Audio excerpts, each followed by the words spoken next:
Ya, selamat malam ya untuk dorang semua di tanah air.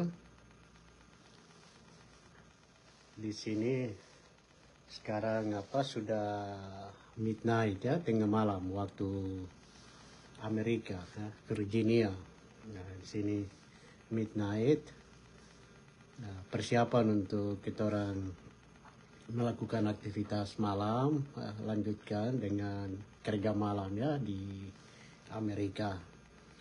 Jadi teman-teman, saudara-saudara sekalian, setiap teman-teman, saudara-saudara di tanah air, kalau mengikuti saya punya postingan, itu ya kadangkala saya live ya di malam hari, ya, midnight, karena itu menjelaskan bahwa saya dalam persiapan untuk mau ke tempat kerja di malam hari. Nanti kami kerja malam ya, overnight ya, nanti sampai pagi hari sekitar jam 7 pagi ya. Jadi overnight itu nanti sampai jam ya sekitar jam 6 atau jam 7 kami selesai dan pulang. Setelah itu nanti di pagi hari kami lanjutkan ya aktivitas kami untuk lobbying atau menulis dan mempersiapkan untuk ya aktivitas advokasi kami di pagi hari ya, untuk apa yang bisa kami kerjakan dalam kerja-kerja diplomasi, ataupun juga ketika kami dipercayakan untuk mengajar di salah satu kelas akademik di salah satu kampus, atau diminta untuk mengajar ya di kelas-kelas akademi di universitas di Amerika. Jadi saat ini ya sekarang sudah saat dimana masuk musim libur ya. Jadi banyak dari mahasiswa dan juga teman-teman profesor atau akademisi tentunya akan mengambil waktu dengan keluarga mereka untuk bisa spend time di hari libur mereka. Jadi di tahun akademik ya, untuk di Amerika sini sekarang ini masuk di dalam ya menikmati masa transisi untuk libur ya, menjelang musim panas ya. Sedangkan ya kami sebagai pemimpin, sebagai diplomat, sebagai seorang aktivis ya, human rights defender ya, kami tetap terus melakukan peran kami ya. Jadi di tengah-tengah aktivitas ya, kampus yang sedikit ya terbatas ya, memang ada musim kelas panas juga.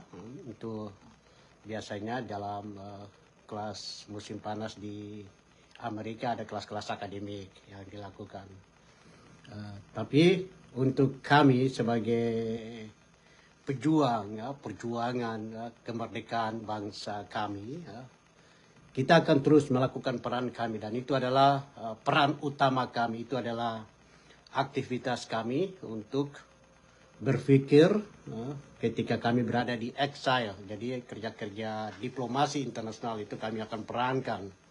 Jadi lebih banyak kami akan menulis dan menulis dan menulis untuk mempresentasikan argumentasi hukum kami untuk menjelaskan situasi kondisi politik di tanah air, tetapi juga bagaimana kita menjelaskan kepada pihak negara-negara yang kami akan lobbying untuk meminta dukungan mereka. Jadi kami ada di Amerika, ya saya ada di Amerika tentunya dalam korespondens kami kepada beberapa ya teman-teman, saudara-saudara lintas ya korespondens dengan berbagai organisasi advokasi internasional di Amerika yang berbasis di Washington DC. Kami selalu ya mengupdating situasi kondisi politik di tanah yang terjadi ya.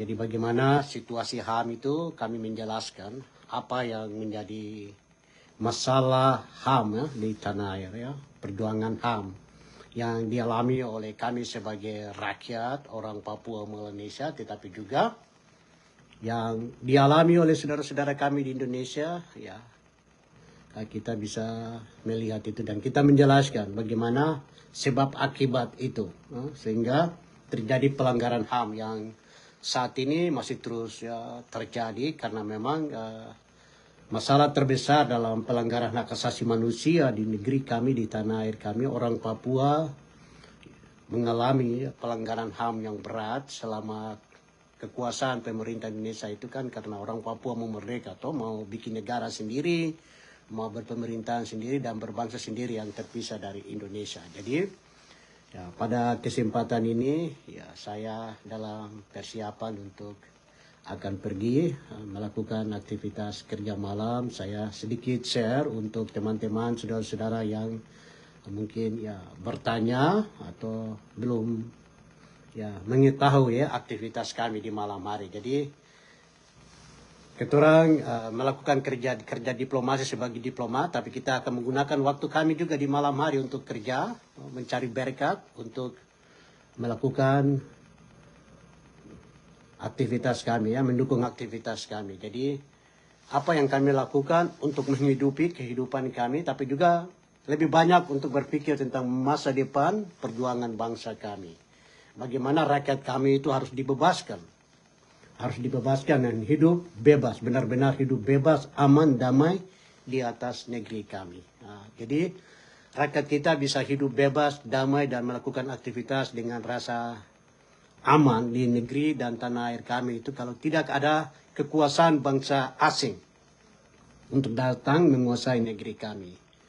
Karena itu kita semua sudah belajar sama-sama ya, sejak kekuasaan pemerintah Indonesia sebagai bangsa asing, bangsa yang datang menguasai negeri kami, itu ada banyak pelanggaran HAM yang telah terjadi di negeri kami.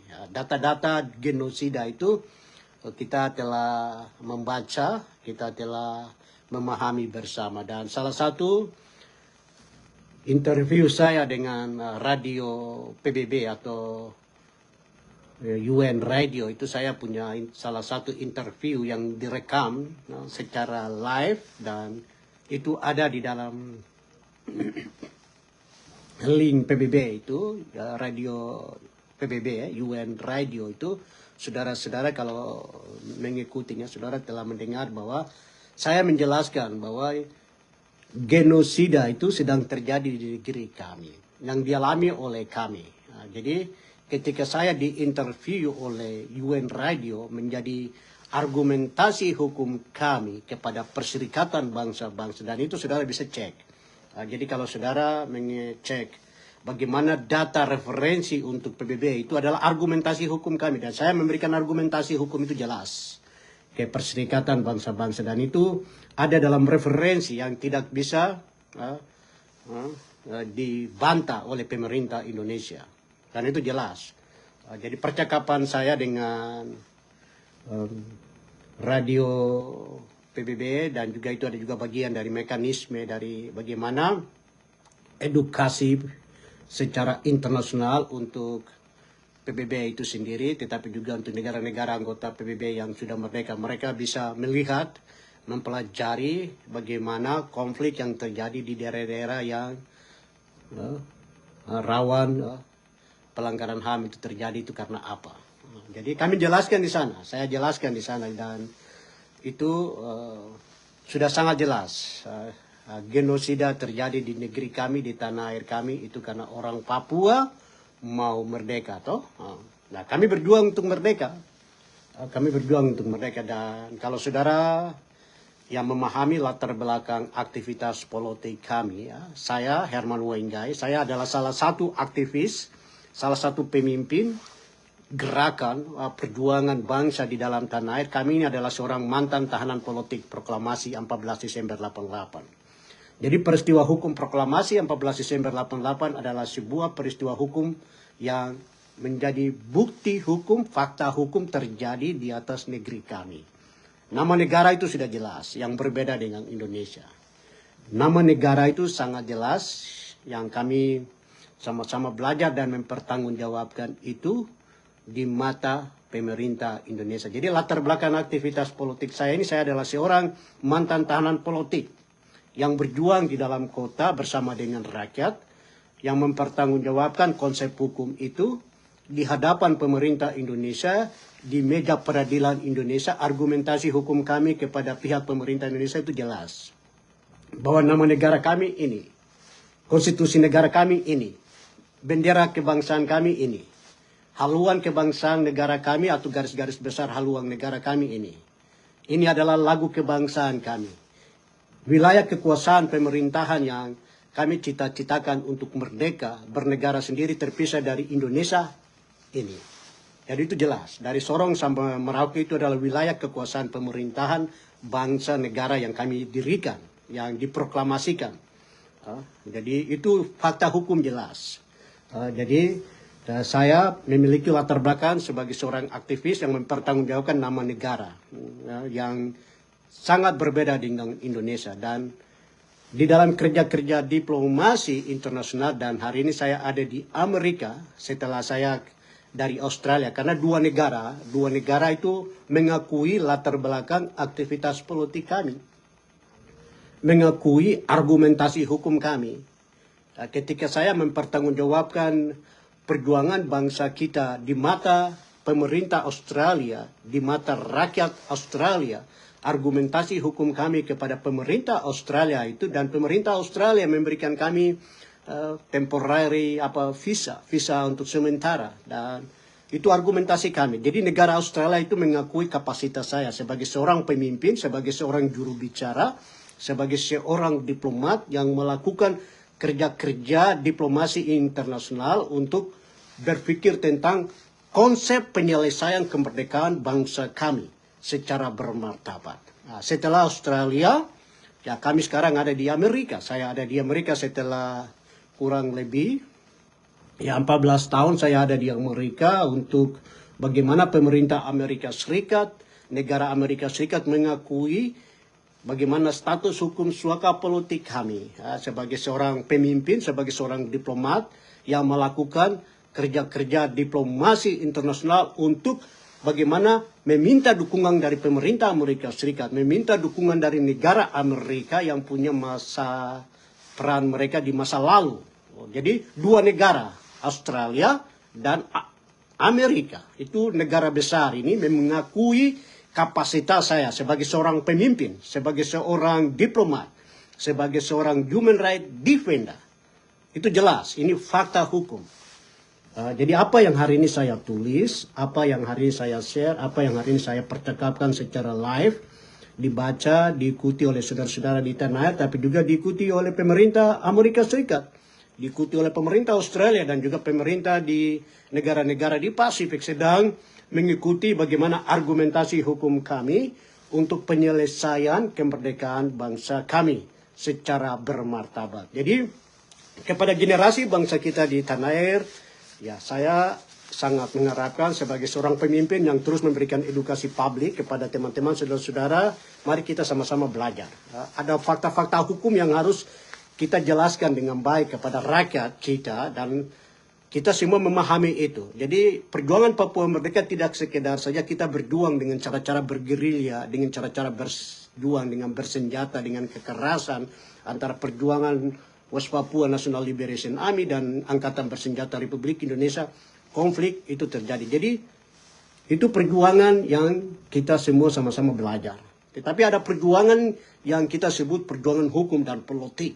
Dan itu adalah peran kami sebagai seorang pemimpin. Dan itu yang kami belajar dari seorang negarawan bangsa kita, proklamator bangsa kita, Bapak almarhum Dr. Tong Wainggai. Ya, jadi adalah seorang negarawan ya, bangsa kita. Jadi beliau dibunuh di dalam penjara Indonesia karena konsep sebuah nama negara itu jelas.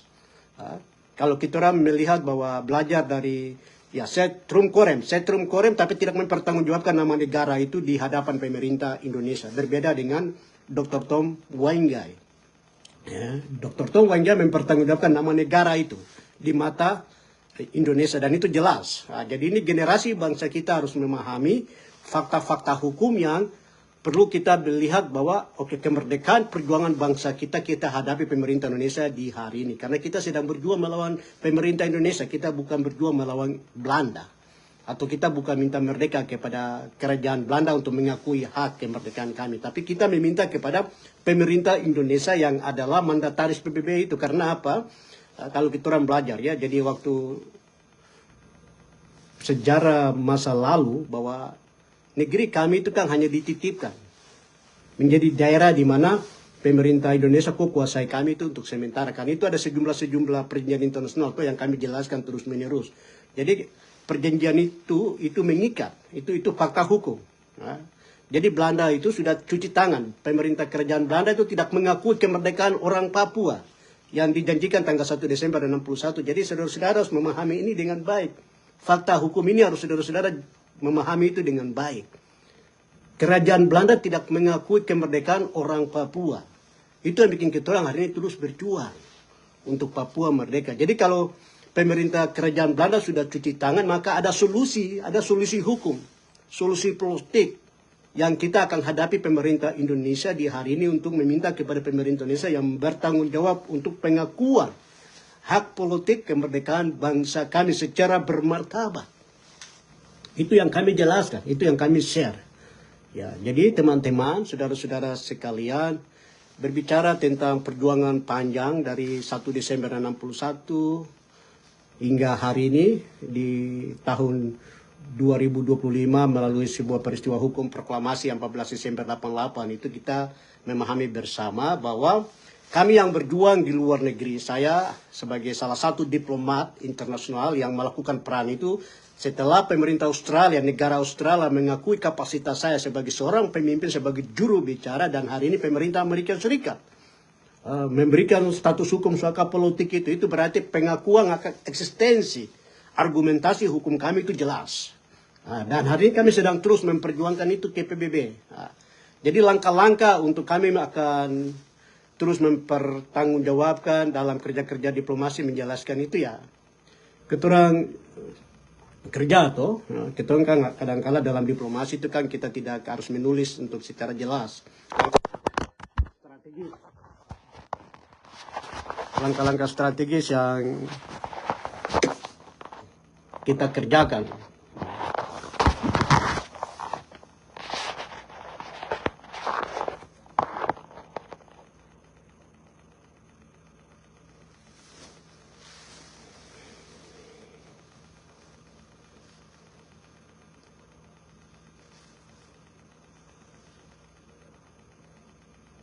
Jadi begitu. Jadi kita masih terus kerjakan ke depan.